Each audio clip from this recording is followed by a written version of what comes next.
ዛሬም በምርጥ ፊልም ተመልሰናል። እንደተለመደው እናንተም ላይክ ማድረጋችሁን አትርሱ። እስከ ፊልማችን መጨረሻ ድረስም አብራችሁን ቆዩ። ፊልሙ ሲጀምር ቪ የሚባል ትንሽ ልጅ ከእናቱ ጋር ሲጫወት ይቆይና በድንገት ዞር ሲል ትጠፋበታለች። ሲፈልጋት ቆይቶም ዞሮበት ይወድቃል። አያቱም ሆስፒታል ሲወስደው በደረሰበት ድንጋጤና ጭንቀት ምክንያት የሰዎችን ፊት ማየት ይሳነዋል። ከዓመታት በኋላም ቢያድጉ የድርጅት አስተዳዳሪም ይሆናል። ጠዋቱን በጣፋጭ ቸኮሌት መጀመር ቢፈልግም ሰራተኞቹ እንደሚወደው ስለማይሰሩለት የአክስቱ ልጅና ጓደኛው ለሆነው ሰው ደውሎ ቸኮሌቴን አፍላልኝ፣ እኔ ሰልችቶኛል፣ ለራስ የሚሆን ረዳት ፈልግ። በሌላ በኩል ሚራን የምትባል ከተመረቀች 2 ዓመት ያለፋትና ስራ ግን ልታገኝ ያልቻለች ልጅ እናያለን። የቪ ድርጅት ያወጣውን ማስታወቂያ አይታም ለመሳተፍ ትዘጋጃለች። ቪም በድጋሚ የመጡለትን ቸኮሌት ስላልወደደው ተናዶ ኢንተርቪውን ቀድመው ጀምሩታል። ሚራንም ምንም ያህል ብትጣደፍም አርፍዳ ስለደረሰችና ቪ አለባበስዋን ስላልወደደው እንድትወጣ ቢጠይቃትም ስሟን ሲሰማ ግን ከእናቱ ጋር ስለተመሳሰለበት ወደ ክፍሉ እንድትሄድ ያዛታል። ከአንቺ የተሻሉ ብዙ ተወዳዳሪዎች አሉን፣ አንቺ ለምን ቀጥርሻለሁ? ነገሮችን ማስታወስ ላይ ጎበዝ ነኝ፣ ጠንካራና ጎበዝ ሰራተኛም ነኝ ትለውና የምትሰራውን ሰጥተዋት ዘመዱን ልብስ አብረው ሄደው እንዲገዙ ይጠይቀዋል። ሲወጡም እኛ ድርጅት ጋር ብዙ ጊዜ አመልክተሻል፣ ግን በአሁኑ ስምሽን ቀይረሽዋል አይደለ? ለምንድን ያደረግሽው? እናቴ ናት ጥሩ ዕድል ይመጣል ብላ ስሜን አስቀየረችኝ። የልጅነት ጓደኛዋ ስም ነበረ ትለውና ልብሷን ገዛዝታና መልኳን ቀይራ ወደ ቤቷ ትመለስና በቃ ስራ አግኝቻለሁ፣ እናንተም ከዚህ በኋላ ማረፍ ትችላላችሁ ስትላቸው እናቷና አያቷ በጣም ደስ ይላቸዋል። በቀጣዩ ቀን ወደ ስራዋ ስትሄድም ዘመዱ በቁንጅናዋ ይማረካል። ቪም ፊቷን ማየት ባይቻለውም አለባበሷና ሽታዋን ይደንቅላታል። እንግዲህ የመጀመሪያ ስራሽ የሚሆነው ቸኮሌት ማፍላት ነው ይላትና አፍልታለች። ስትመለሰም ልክ እናቱ የምትሰራው አይነት ስለነበረ የልጅነት ትውስታውን ያመጣበታል። ከየት ነው እንደዚህ መስራት የተማርሽው? ብዙ ቦታ ዞሬያለሁ፣ እንደዚህ አይነት ግን ቀምሼ አላውቅም። እናቴ ናት ያስተማረችኝ። ላምንሽ አልችልም። እንዴት እንደሰራሽው አሳይኝ። እሱን ካሳየው በኋላ ብታባረኝስ?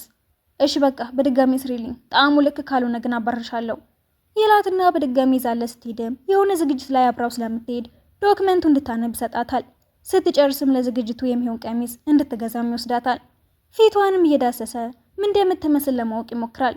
እየሄዱም ዝግጅቱ ላይ የምንሄደው ኢንቨስተር ለማግኘት ነው እና ማን እያዋራኝ እንደሆነ እንድትነግሪኝ እፈልጋለሁ። ለምን ፊታቸውን ትረሷለህ እንዴ? እሱ አንቺን አይመለከትሽም፣ ዝም ብለሽ ስራሽን ስሪ። ወደ ፓርቲው እንደገቡም ቪ ከልጅነታቸው ጀምሮ የምትወደው ልጅ ልታናገረው ብትሞክርም እሱ ግን ችላ ይላታል። በዚህም ተናዳ ከዘመዱ እናት ጋር ስለሱ ስታወራ እናትየው ከልጇ በላይ ቪ ትኩረት ማግኘቱ ስለሚያናድዳት ስሞታዋን ላይታቸው ታቀርባለች።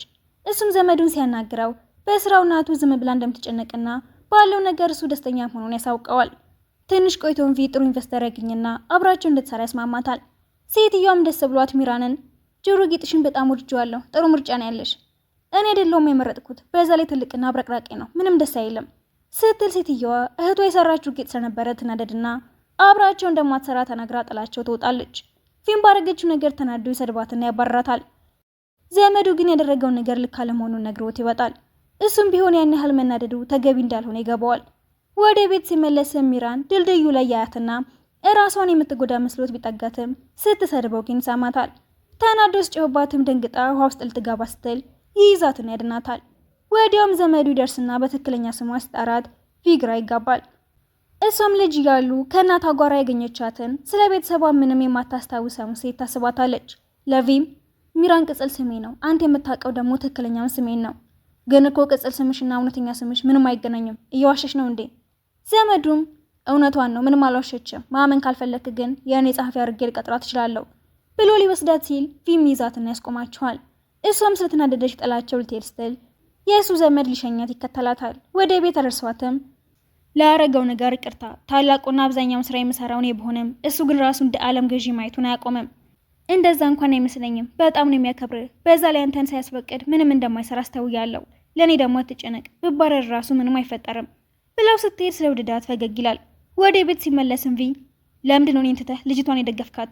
ለምን ይመስልሃል? የምትወደውን አይነት ቸኮሌት የምትሰራው እሷ ብቻ ናት እኮ። በዛ ላይ ሰዎችን መጫን ስለምትወድ እንጂ ጎበዝ ልጅ ናት እያሉ ሲጨቃጨቁ አክስቱ ትደርስና ቪ እናት ስለሌለው በመቅበጡ ባህሪው እንደተበላሸ እያስታወሰች ተወቅሰዋለች። በቀጣዩ ቀን ሚራን ቪን ይቅርታ ለመጠየቅ ኬክ ሰርታ ብትሄድም ስራ እንዳልገባት ትሰማለች። ዘመዱን ስታገኘውም ኬኩን ሰጠዋለች። እሱም አንዳንዴ እንደዚህ እንደሚጠፋ ይነግራትና የት ልታገኘው እንደምችል ሀሳብ ይመጣላታል። ወደ መጫወቻ ስፍራው ስትሄድም ቪን ታገኘዋለች። እሱም ትመጣለች ብሎ ስላልጠበቀ እዚህ እንደምሆን በምን አውቀሽ ነው? ቢላትም ግልጽ መልስ ሳትሰጠው ትቀራለች። ለምንድነው ወደዚህ የምትመጣው? ከእናቴ ጋር የተለያየሁበት ቦታ ስለሆነ ሲላት ታዝንና ይቅርታዋን ጠይቀዋለች። እሱም ይቅር ብሏት ስለእናቱ ለማንም እንዳትናገር ቃል ያስገባታል። በነጋታውም የምትወደውን ልጅ በስራ ጉዳይ ላይ ያናግሯት ሄዱና ስልክ ተደውሎለት ሲወጣ ልጅቷ ሚራንን ማንቋሸሽ ጀምራለች። ሲመለስም በሰማው ነገር ተናዶ ይጮህባትና ሚራንንም ይዘዋት ይወጣል። ስለተናገረችሽ ነገር አዝናለሁ፣ ከቁም ነገር አትውሰጃት፣ ግን አንቺም ለራስሽ መከላከል መልመድ አለብሽ። ደግሞ ኬክ እንደሰራሽልኝ ሰምቼ ነበረ፣ የታለ ታዲያ? እሱን እንኳን ለሌላ ሰው ሰጥቼዋለሁ፣ ግን ለአንተ ሌላ ስራ አለሃለሁ ትለውና ወደ ቤት ትወስደዋለች።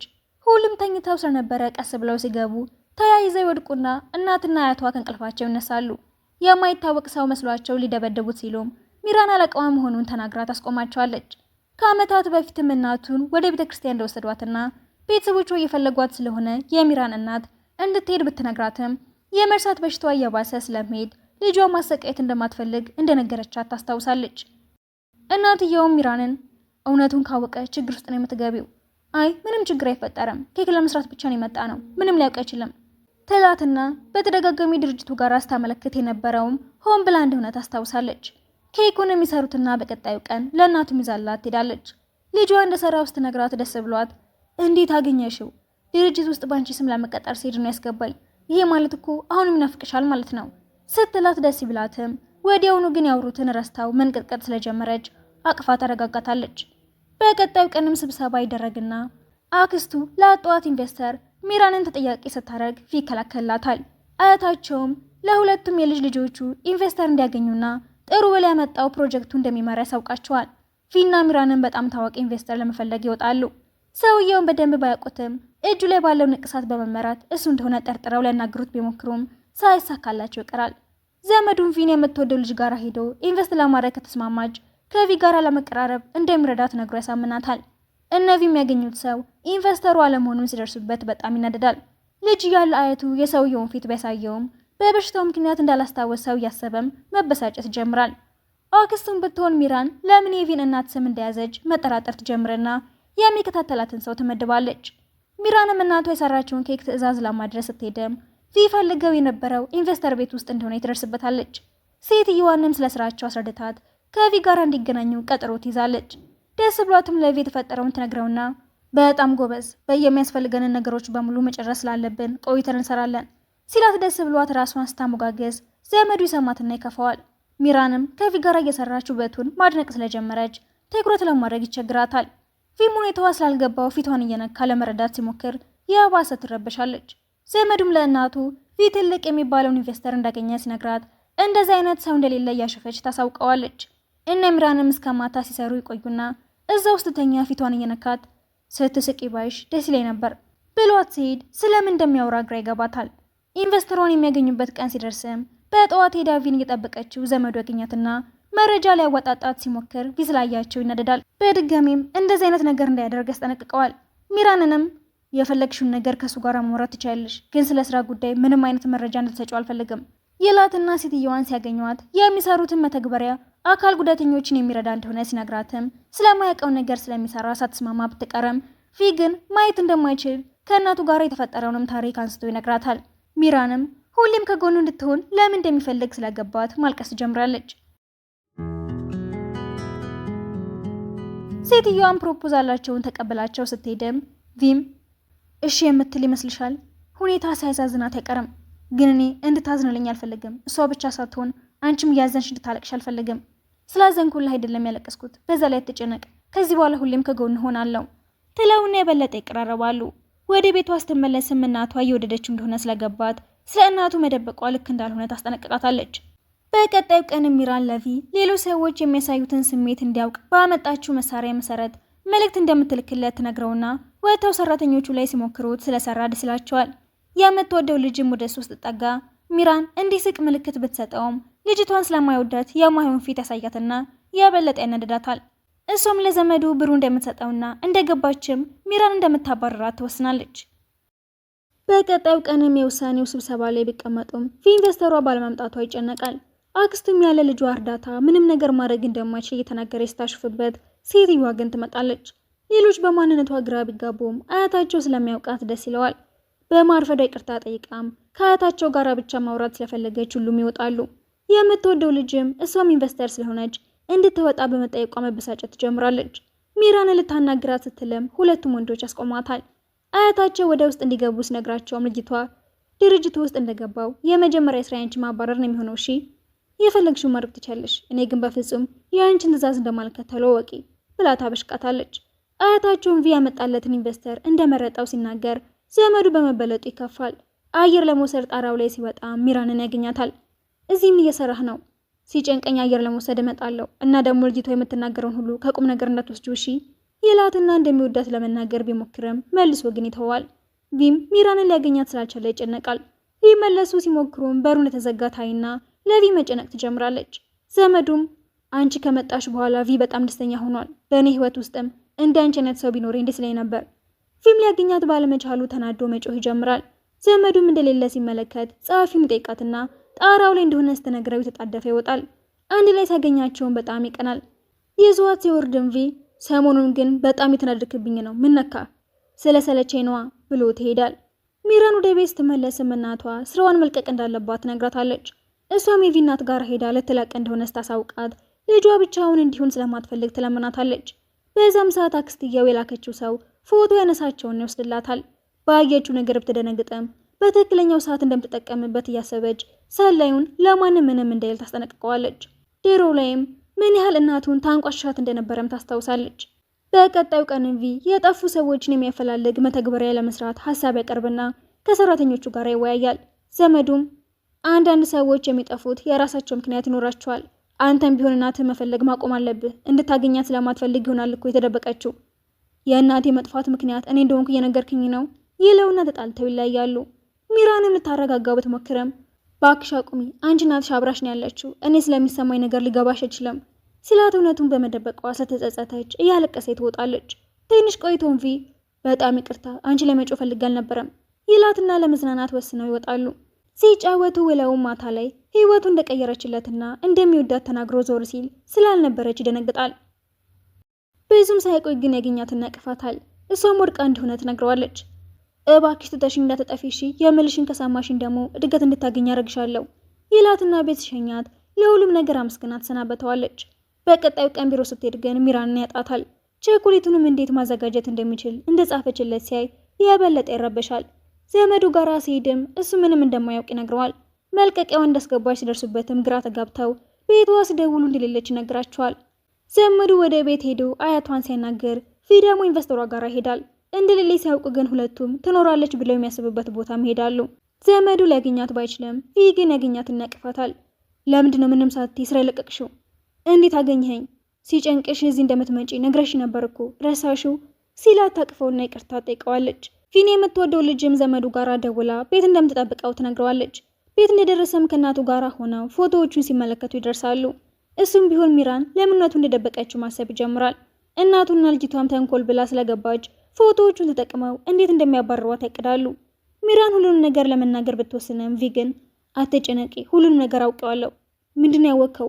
ከኔ ፍቅር ስለያዘሽ ልትለቂ እንደነበረ ነዋ። ግን አትጨነቂ፣ እኔም በጣም ነው የምወድሽ፣ ላጣሽ አልፈልግም ይላትና እሷን በቀጣዩ እሁድ የምትነግረው ወሳኝ ነገር ስላለ እንዳይቀር ቀጠሮ ታስይዘዋለች። ቤት ስትገባም ለእናቷ የተፈጠረውን ነግራት ማልቀሷን ትጀምራለች። በቀጣዩ ቀንም ቪ ወደ ስራ ሊወስዳት ጠዋት ላይ በሯ ላይ ስታገኘው ይገርማታል።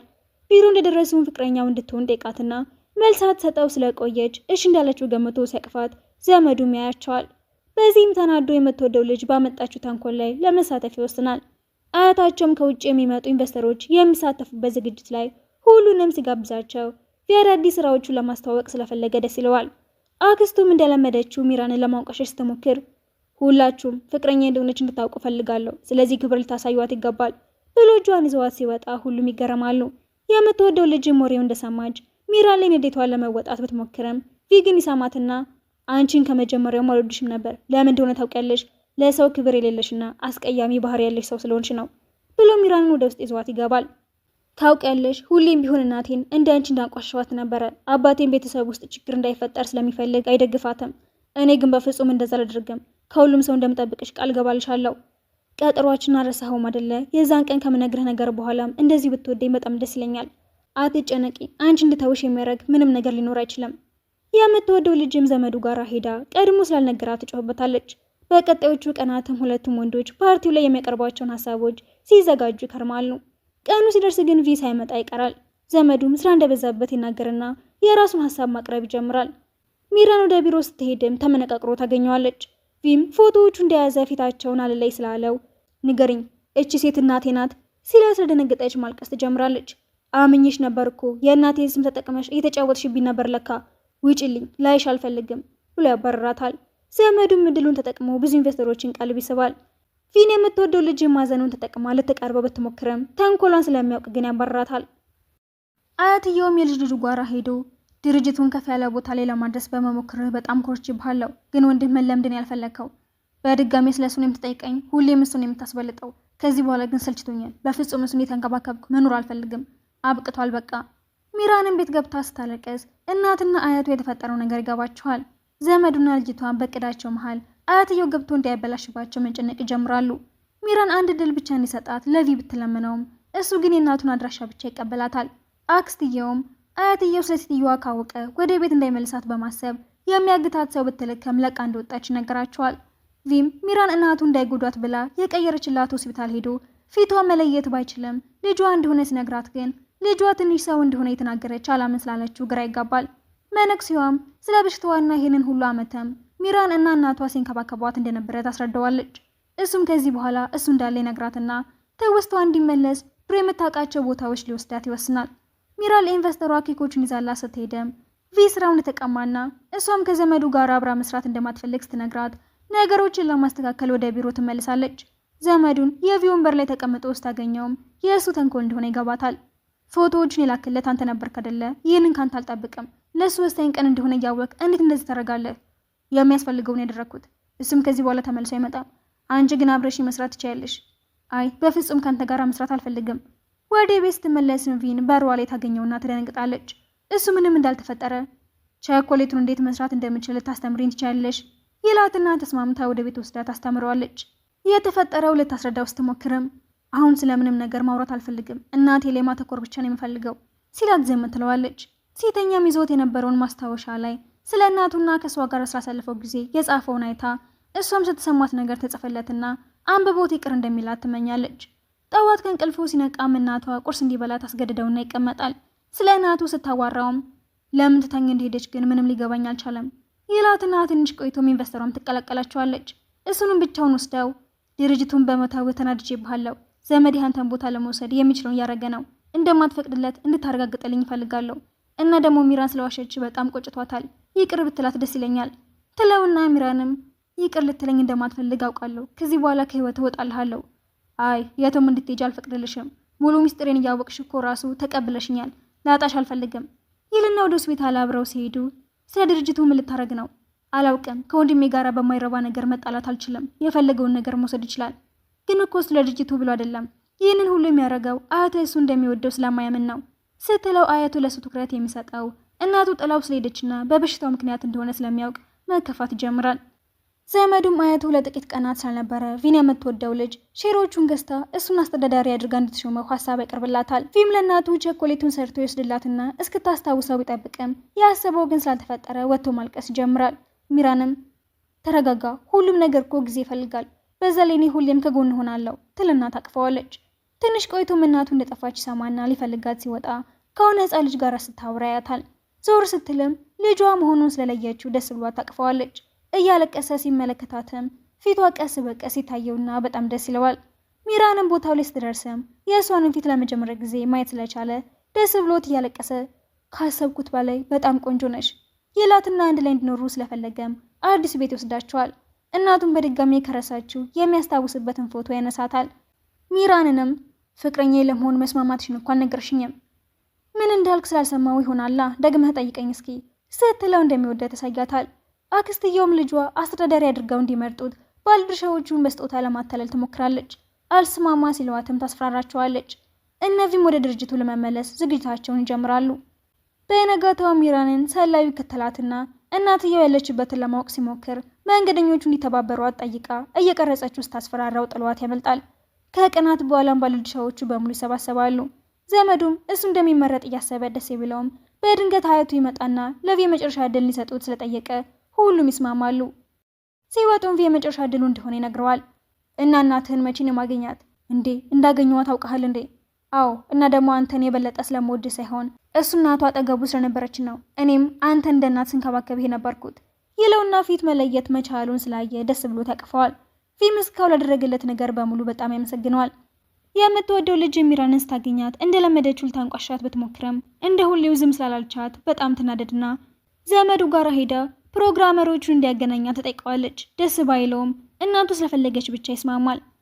እናቱንም ሚራንን እንዳትጎዳት ያስጠነቅቃታል። ልጅቷም ለፕሮግራመሩ ብዙ ብር እንደምትሰጠው ቃል ገብታ የተጠቃሚዎቹን መረጃ እንዲለቀቅ ታዘዋለች። ቪና ዘመዱም ሊፍት ውስጥ ይገናኙና ጭቅጭቃቸው ተጋግሎ ወደ ድብድብ ይሻገራል። ማታ ላይም ብር የተሰጠው ሰራተኛ እንደተባለው መረጃዎቹን ያመጣል። በቀጣዩ ቀንም በዚህ ምክንያት ድርጅቱ ኪሳራ ውስጥ ይገባል። በዚህ የደነገጠው ቪም ለደረሰው ኪሳራ ሁሉንም ይቅርታ ይጠይቃል። ዘመዱም የእናቱና የልጅቷ ስራ እንደሆነ ስለገባው ይናደድባቸዋል። ልጅቷንም ከዚህ በኋላ አብሯት መስራት እንደማይፈልግ ይነግራታል። አያታቸው ስጠራቸውም ሁሉንም ነገር ቪ ላይ ያላክከዋል። ቪም ለጠፋው ነገር ይቅርታ ጠይቆ ከእነሱ ጋር መጨቃጨቅ ስለሰለቸው ቦታውን ለመልቀቅ ይስማማል። ሚራንም ጋዜጣዊ መግለጫ ሊሰጥ ሲል ከጎኑ እንደሆነ ታሳየዋለች። እሱም ቦታውን ለዘመዱ እንደለቀቀ አሳውቆ ሲወርድም ልጅቷ ቀድማ ተወጣና ብዙ ድርሻ ስላላት ኃላፊነቱ የሷ መሆኑን ታውጃለች። ይህንን ያየው አያታቸውን በጣም ይናደዳል። ማታ ላይ እነ ሚራን ዕቃቸውን ሰብስበው እየወጡ ዘመዱ ያገኛትና ከዚህ በኋላ ጥሩ ሰው እንዳልሆንኩ ነው የምታስቢው? ስለ ጥሩነትህ አላቅም፣ ግን የሚወዳቸውን ሰዎች እንደሚጠብቅ የማምነው የነበረው ሰውና ፊቴ ላይ ያለው ሰው በጣም የተለያዩ ናቸው ስትለው ቪ መጣና ግቢ እንሂድ ይላትና ጥሩ እድል ተመኝተውለት ሲሄዱ ከብዙ ችግሮች በኋላም አብረው በመሆናቸው ይገረማል። በቀጣዩ ቀንም ኢንቨስተሯ ጋር ሲሄዱ በተፈጠረው ነገር ምክንያት ከዘመዱ ጋር መስራት ስላልፈለገች ሚራን አብራት ወደ መስሪያ ቤት እንድትሄድ ጠይቃትና ስምምነቷን ታቋርጠዋለች። ዘመዱም ብሩ እንደሚመልስላት ቃል ይገባላታል። ቪ ወደ ቤት ሲገባ እናቱ ስታለቅስ ያገኛታል። ምን እንደሆነች በጠይቃት ምንም ሳትነግረው አክስቱ ባሏ ከሞተ በኋላ እሷንና ልጇ እንደምትገደል ያስፈራራቻትን ማስታወስ ትጀምራለች። ትንሽ ቆይቶም ሁሉም ነገር ረስታው ደስ ብሏት ሲያያት እሱም ደስ ይለዋል። አክስቱም ለውርሱ ብላ እንደምትጣላቸው ትነግረዋለች። ዘመዱ መረጃዎቹን ያመጡት ሰዎች ጋር ሄዶ ቢያናግራቸውም የልጅቷ ትዕዛዝ እንደነበረ ምንም ሳይመስላቸው ይነግሩታል። እሷንም የተፈጠረውን ነገር ያስጠነቅቋታል። በቀጣዩ ቀንም የባለድርሻዎች ስብሰባ ሲደረግ አያትየው የተፈጠረውን ችግር መሰረቱ መመርመር እንደጀመረ ሲናገር ልጅቷ እንዳይናቃባት ስለፈራጅ ሰውየውን መሳደብና ማንቋሸሽ ትጀምራለች። ወዲያውም አያታቸው ልብ ድካሙ ይነሳበትና ሆስፒታል ይወስዱታል። እነቪ የተፈጠረውን ሲሰሙም እየተቻኮሉ ይደርሳሉ። ዘመዱም በጣም ይቅርታ ወንድሜ፣ የተፈጠረው ነገር በሙሉ በእኔ ምክንያት ነው። እንደዛ አትበል፣ እኔም የአያቴን ትኩረት በሙሉ ስለወሰድኩብህ ይቅርታ ልጠይቅ እፈልጋለሁ ይባባሉና ልጅቷን ከድርጅታቸው ለማስወጣት ይወስናሉ። አክስትየውን ብትሆን በስግብግብነቷ ምክንያት ድርጅቱን ለውጪ ሰው አሳልፋ በመስጠቷና ባደረገችው ነገር በሙሉ ተጸጽታ ማልቀስ ትጀምራለች። አያትየው ሲነቃም ሁሉንም አንድ ላይ በማየቱ ደስ ይለዋል። የልጅ ልጁንም የሚፈልገውን ትኩረት ስላልሰጠው ይቅርታ ይጠይቀዋል። በቀጣዮቹ ቀናትም ሶስቱም አንድ ላይ በመሆን ልጅቷ ላይ ማስረጃ ያሰባስባሉ። እሷም ድርጅቱ ላይ ተቃዋሚዎች ስለበዙ የአስተዳዳሪነት ቦታው እንዲሰጧት ባለድርሻዎቹን ስታሳምን ጥፋተኛዋ እሷ እንደነበረች በሚዲያ ፊት ያጋልጧትና ትባራለች። አክስትየውም ላደረገችው ነገር በሙሉ አያቱንና ቪንም ይቅርታ ጠይቃቸዋለች። ቪም እናቱን ይዟት ወደ ቤት ይመልሳል። አክስትየውም ላደረገቻት ነገር በሙሉ ይቅርታ ስትጠይቃት ምን እንደምትል ባይገባትም ይቅር ትላታለች። ከበራት በኋላም ሁሉም ነገር ይስተካከላል። ኢንቨስተሯም አብራቸው መስራት ትቀጥላለች። አያትየውም አዲሱን አስተዳደር ሊመርጥ ሲል ወንዶቹ እርስ በርስ ቢሿሿሙም አያታቸው ግን አክስትየውን ይመርጣትና ሁሉንም ያስገርማቸዋል። ቪና ሚራንም ግንኙነታቸው የበለጠ ይጠነክራል። አንድ ቀን ራት እየበሉም መቼ እንደሚጋቡ ሲጠይቋቸው ቪ እንዴት እንድታገባው መጠየቅ እንዳለበት ማቀድ ይጀምራል። በሌላ ቀንም ወደ መጫወቻው ቦታ ይወስዳትና ይሄ ቦታ ለእኔ ሁሌም ቅዠት የነበረ፣ አንቺ ከመጣሽ በኋላ ግን ሁሉም ነገር ቆንጆ ሆኗል፣ ህይወቴን ውብ አድርገሽዋል ይልና ቀለበት አውጥቶ ይንበረከካል። መልሱን አስጠብቅም መልሴን ማስታወሻ ላይ ታገኘዋለህ፣ ከረጅም ጊዜ በፊት ጽፌልህ ነበርኩ ትለውና ማስታወሻው ላይ ምንም ያህል የተለያዩ ሰዎች ቢሆኑም አንድ ቀን እንደምታገባው ቃል የገባችውን ያነብና ደስ ብሎ ሲተቃቀፉ ፊልሙ ይጠናቀቃል።